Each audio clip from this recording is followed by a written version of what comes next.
For these leaves, we are going to use a daisy stitch, which I know sounds a little odd to use a stitch named after a flower for a leaf, but it can also be called detached chain stitch. But I always just refer to it as the daisy stitch because it's excellent for the petals of daisies or little bitty flowers, whatever. It's a very versatile stitch. It's sometimes a little fiddly, but you know, I use it all the time, even though sometimes I have to be sort of patient with it. But so this leaf, we could have done satin stitch on it. We could have done the same fly stitch that we did on these leaves over here. You could have done the fishbone stitch, lots of different stitches for this leaf. I decided to do something a little bit different and give it some texture, and almost turns out looking a little bit like a fern, even though that's not really what this leaf is. But we are going to do a series of chain stitches at an angle on each side. And those angles are probably the trickiest thing about this leaf, because remember, for a leaf to look like a leaf, you want on one side the angle of whatever, your stitch or line or whatever, to go this direction, not this direction. And so here's the tip of the leaf. You know, you don't want the angles to work up. You want them to go this way on the leaf. So to do that, we're going to put our chain stitches at that angle. And so you have to really think about where to start the first one. So the first one is going to start way up, you know, not way up, but you know, up here on the side, because this is going to be where the thread is going to go in and come out and go back in. And then we're going to make a chain stitch that is angled back that direction. And then we'll do the next one that we're going to hop up the line a little bit, maybe not that far, and do a chain stitch that works that direction. And then another one that goes that direction, and another one.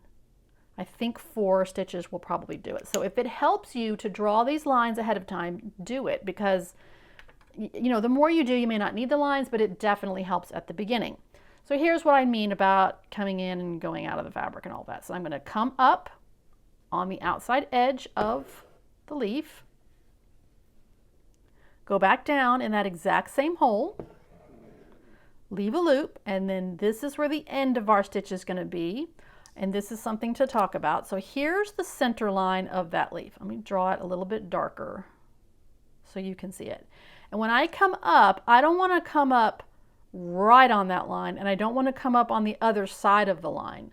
I want to come up just, I mean, I'm talking just teeny tiny amount of space, but just come up in just on, you know, your side of the line, the side we're working on.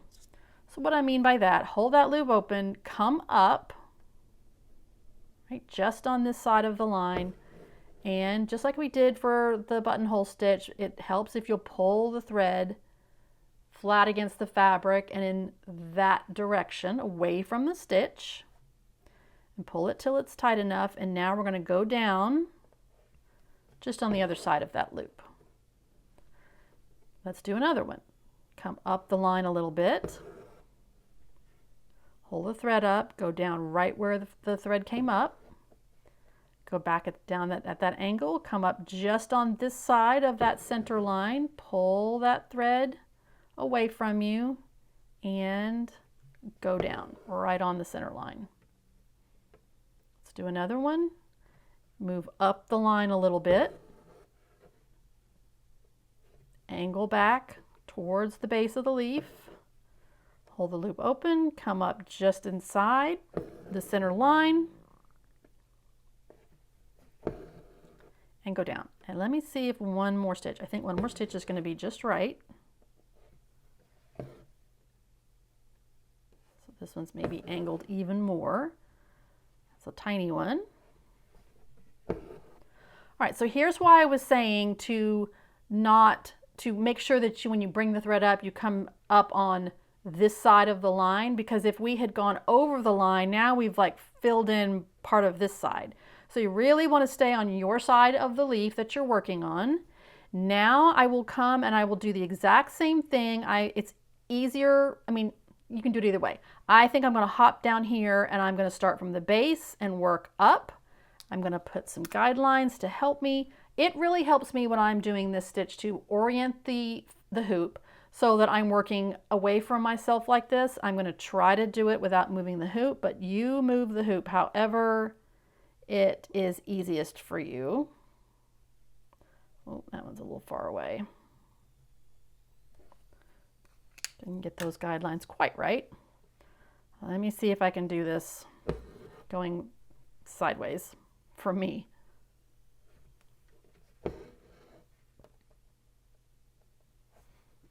Okay. So what's going to start happening now, I'm not going to follow that guideline. I'm going to come back a little bit, go not quite so far away. See if I can get these stitches done, and I'll show you what ends up, what you get. That one does not want to get too tight, does it?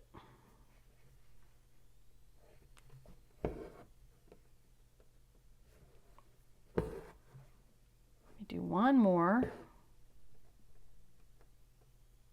sure I come down at a sharp enough angle. I'll do that last one. It's going to be a tiny one. It's all nestled up in there. Make sure I pull it tight enough. So now what has happened is we just naturally end up, kind of like on the fly stitch leaf, but we naturally end up with a center vein where all those little tacking stitches end up. They all come to the center and create a nice little fern looking leaf that fills in that shape in a very pretty way. There's one last step though. I like my leaves to have a nice sharp point on them. I could maybe do another daisy stitch, but honestly it's just going to be too thick.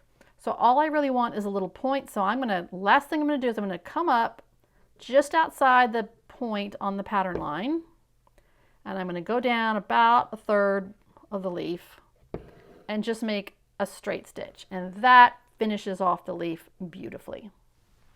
One other note as far as number of strands on these leaves up here, they're a little bit larger. I'm using 3 strands, I think I said. There are the row of leaves that are underneath the castle. I think that's the only ones that are there, and they're a little smaller. No, there's a few others that are a little bit smaller. For those smaller leaves, I just used 2 strands, but I did the exact same thing with the daisy stitch and the straight stitch. And for the stems, per usual, just use however many strands you used for the leaf, use the same exact thread, and just do a split stitch. So 3 strands on these leaves, 2 strands on the smaller ones, and just do a split stitch for the stem. For these leaves, I'm going to call a rose leaf, because that's sort of what I was thinking of when I drew them. I am going to use just a good old satin stitch, and my original plan for these leaves was to see all these different segments, like over here, so it's got all these different, I was going to do different colors for each segment, and you know what? I realized that was silly because I am using variegated thread, and if I just do a satin stitch, those variegated colors are going to show up anyway. So why mix up, 4 different colors when I have a bunch of colors in my variegated thread anyway?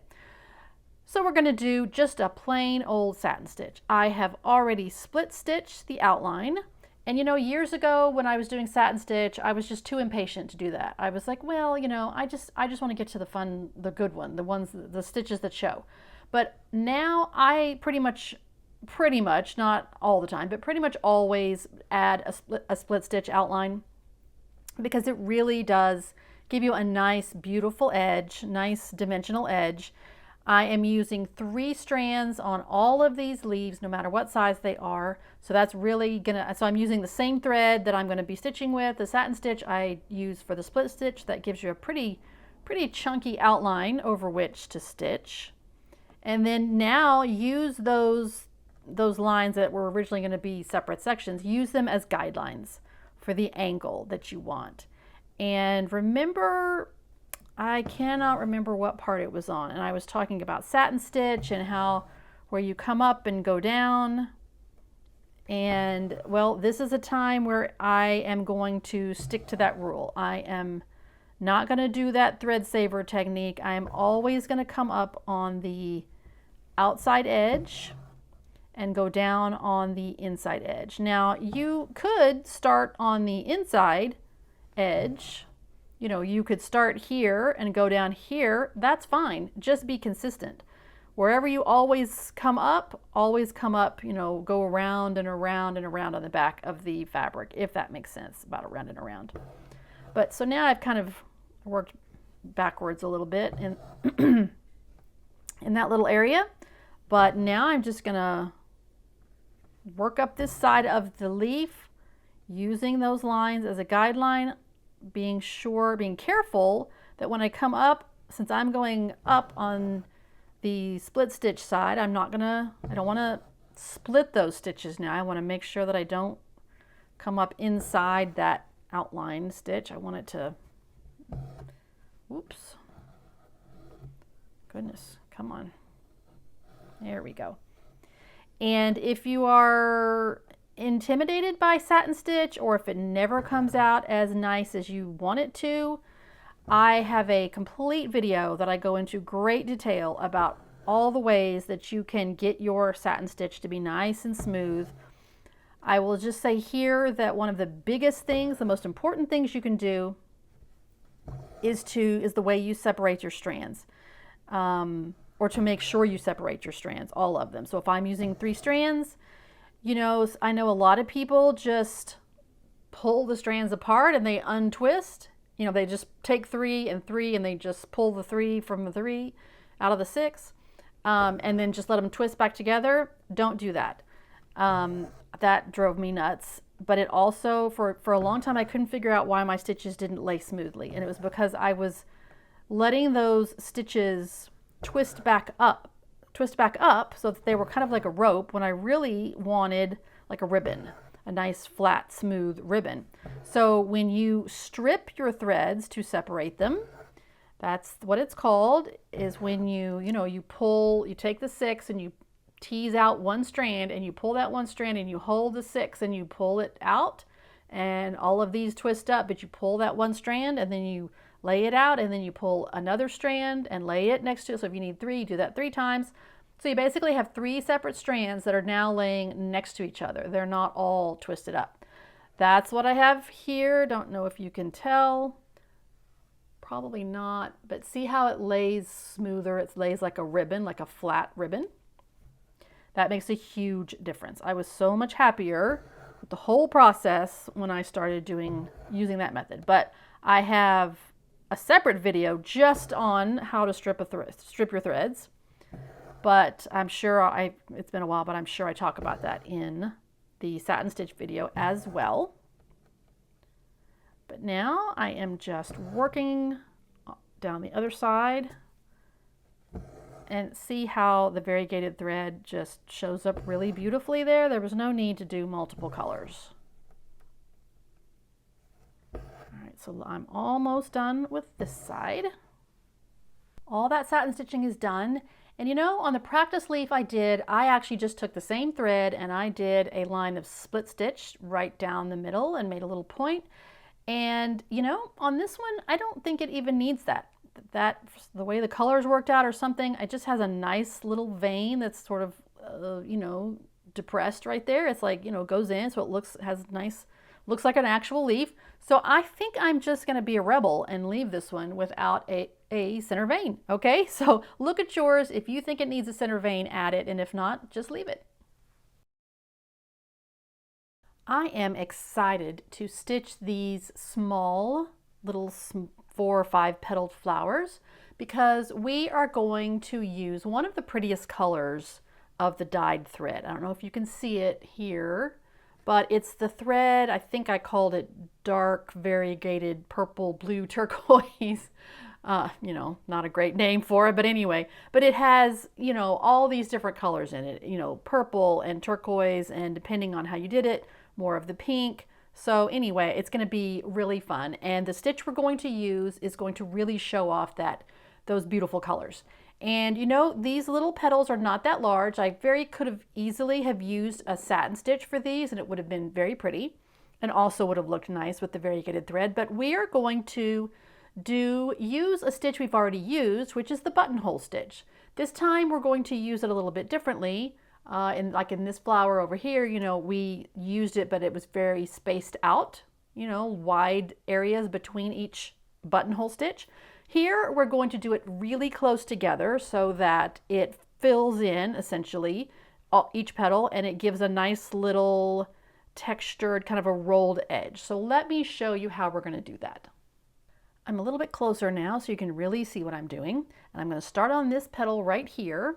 The first thing I need to do is to put in just a single straight stitch on this edge, the edge where I'm starting, on one side, just like that.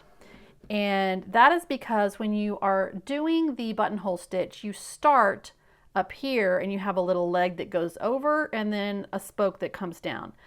But I don't want the side of this petal to be blank. I want it to have a line. So I have to just add that line in there. Now we can actually start our buttonhole stitch. So as we did before, we're going to start up here at the top and go down. You know, I'm going to hold this up here and go down here. But now, instead of, you know, coming across a little bit, I'm going to be really close next to where that straight stitch went in. Hold that loop open. And now, again, before we moved over a little bit, now I'm going to come up right next to where that thread, I'm going to try to get even closer. Hang on, a little knot is in the way back there. Ooh, sometimes it doesn't take that long. All right, come up and pull that so that it is tight. Again, it helps to pull the thread away that direction, flat against the fabric. But now I'm going to do that same thing again. Come really close and really close up here.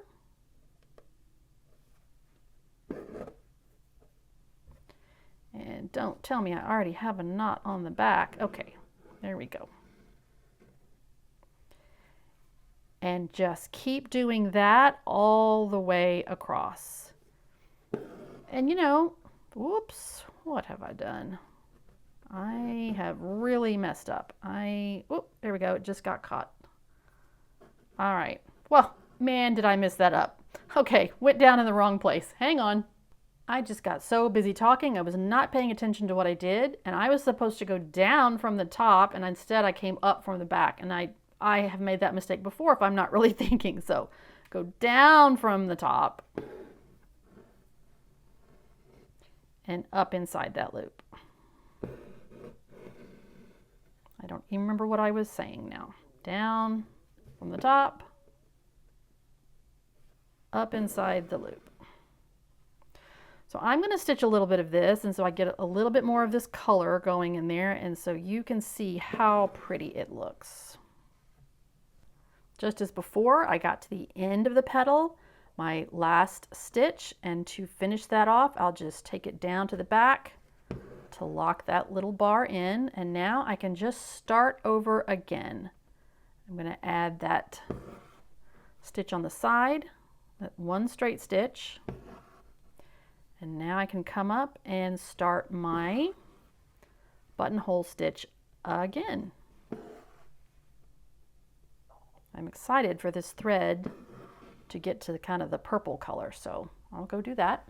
Finally, some purple started to show up, and I cannot wait to see what the next petals bring as I continue working with this really pretty variegated thread. See what I mean? Aren't those colors gorgeous? So now let's talk about the center. And I could have very easily just filled this with French knots like we have done before, and I almost did that. But I thought I'd use a slightly different stitch, and this is called the Rhodes stitch. And it is perfect for circles, even though this might not be a perfectly perfect circle.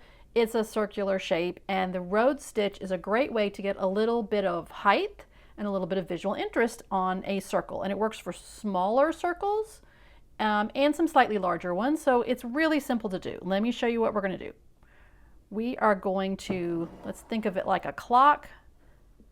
You don't have to come up at 6, but I come up at 6 and go down at 12. Just go straight across.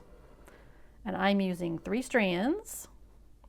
And now I'm just going to make the same stitch all the way around in, you know, stitch by stitch. So I'm going to come up right next to where I came up before. And now I'm going to go at an angle. So I came on this side of this stitch. So now I'll go across to this side. And that is what I will repeat all the way around.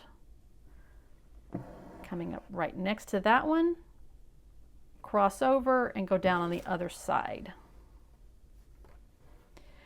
And no matter how hard I try on this stitch, every single time I do it, it gets lopsided, wonky. These, I have already put these 3 stitches super close together. These are further apart. And you know, I'm just going to sort of overcorrect right now. I'm going to come a little further away from that one and go a little bit closer to this one.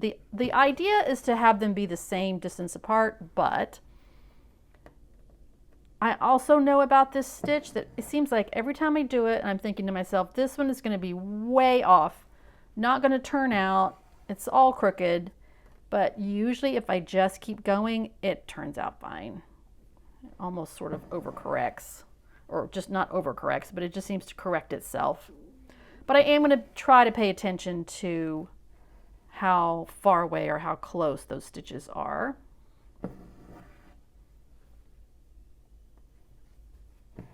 And using the variegated thread gives you some interesting color changes here. So you can already see this little pie shape? It's way smaller than this pie shape over here, but again, I think it will be all right.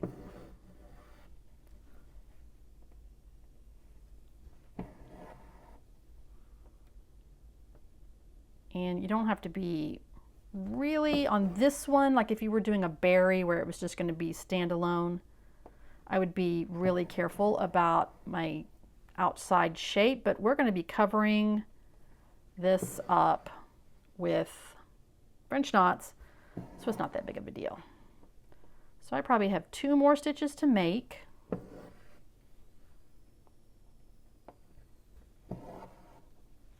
And see, it all worked out. Even though I was a little off at the beginning, worked out fine. And so what this does is it gives you this sort of spiraled, raised, sort of pinwheel effect, but it's just a neat way to get a little bit of texture and a different look. It's different than satin stitch and different than French knots. And speaking of French knots, that is what we are going to put in a little ring around that yellow center. And I'm using 2 strands. I'm not even using the dyed thread here. That's not necessary really, because these are so small. So I'm just using the solid green, so I don't use up more of that dyed thread so I can use it in a place where it'll really show up more. So anyway, 2 strands, wrapping 1 time for each little knot. And I've probably said this before, but if you don't want to do this many French knots, beads are always an alternative, and they're super fun. I just didn't add any to this design, but I love adding beads too. So if French knots are not your thing and you're like, I don't want to do any more French knots, get some, like an 11/0 size bead is the most common. It's pretty small, so you'll need a needle that will accommodate the small hole on the bead. And I do have like short beading needles in my shop if you want to do that. But anyway, otherwise just fill in around the center of this flower with little bitty French knots.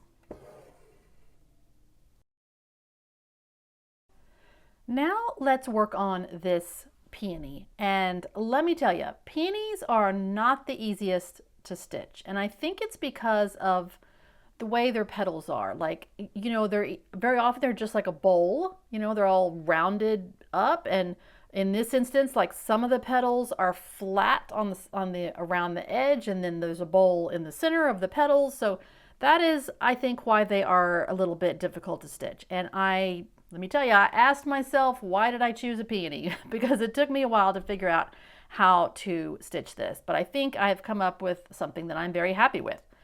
I have already stitched the center, which was just satin stitch of the yellow in an arc, you know, and then I did French knots for the orange part, so you did not need to see me do that. Again, you've already seen that. And so now I'm going to work on this petal right here. And I have already couched the white yarn. Let me see, get a piece of it here. So I just took a piece of this yarn, I put it in the big, right here.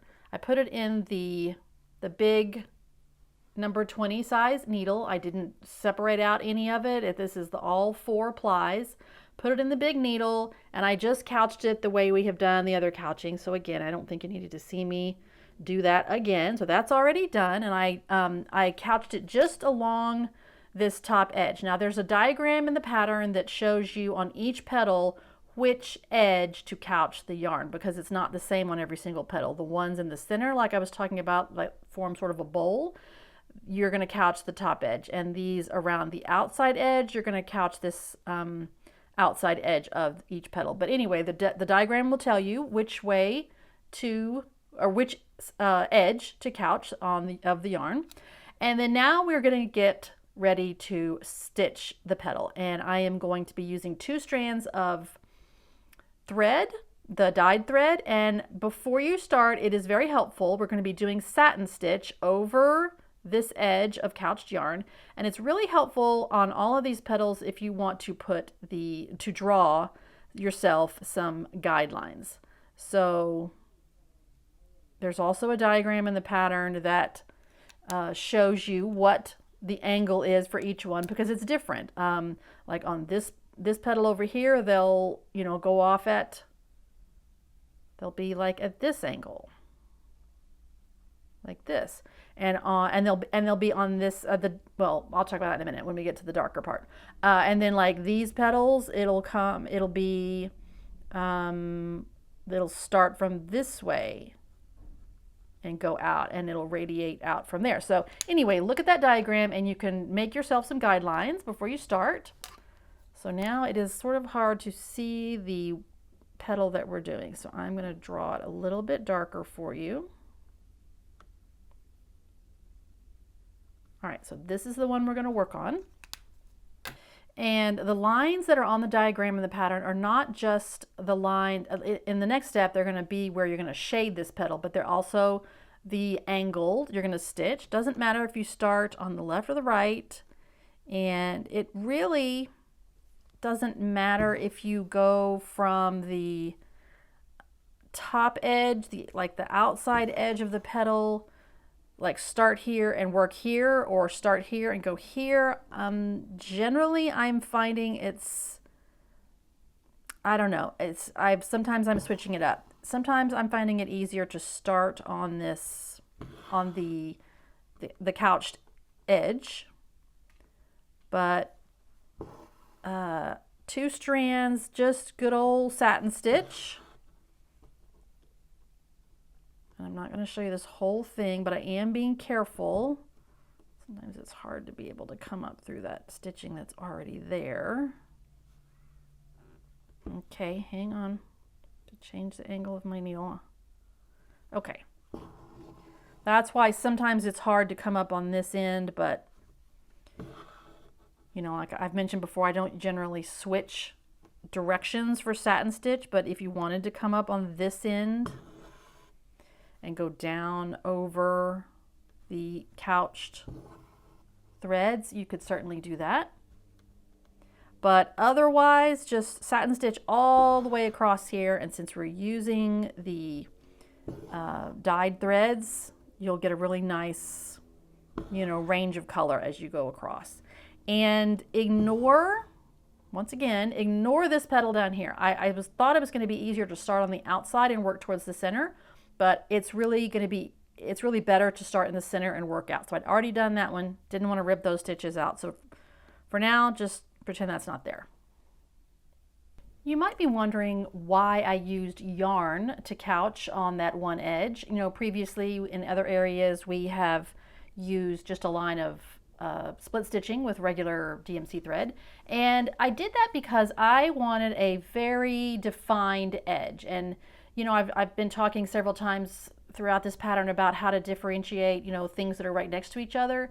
You can use color and texture, and you can also use actual dimension. It's a little hard to see with the lighting here the way it is all coming from the top, but if you had some more side lighting on this sort of raised edge, the sort of rolled edge, would have shadows on it, and so it will give you it'll make these petals look like they're actually curled around a little bit, and that one is on top of the other. So that's why I use the yarn to couch. But also to give each petal some more dimension, we are now going to add some darker color. We're going to use a thread painting technique. You can see it here and along this edge and this edge. I'm going to use a darker color pink to add some, shading along this bottom edge. And this is the thread painting technique. So come up through this area that's already stitched.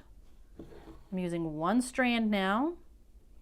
I originally tried using the medium pink, going from light pink, because these petals they all use the lightest pink.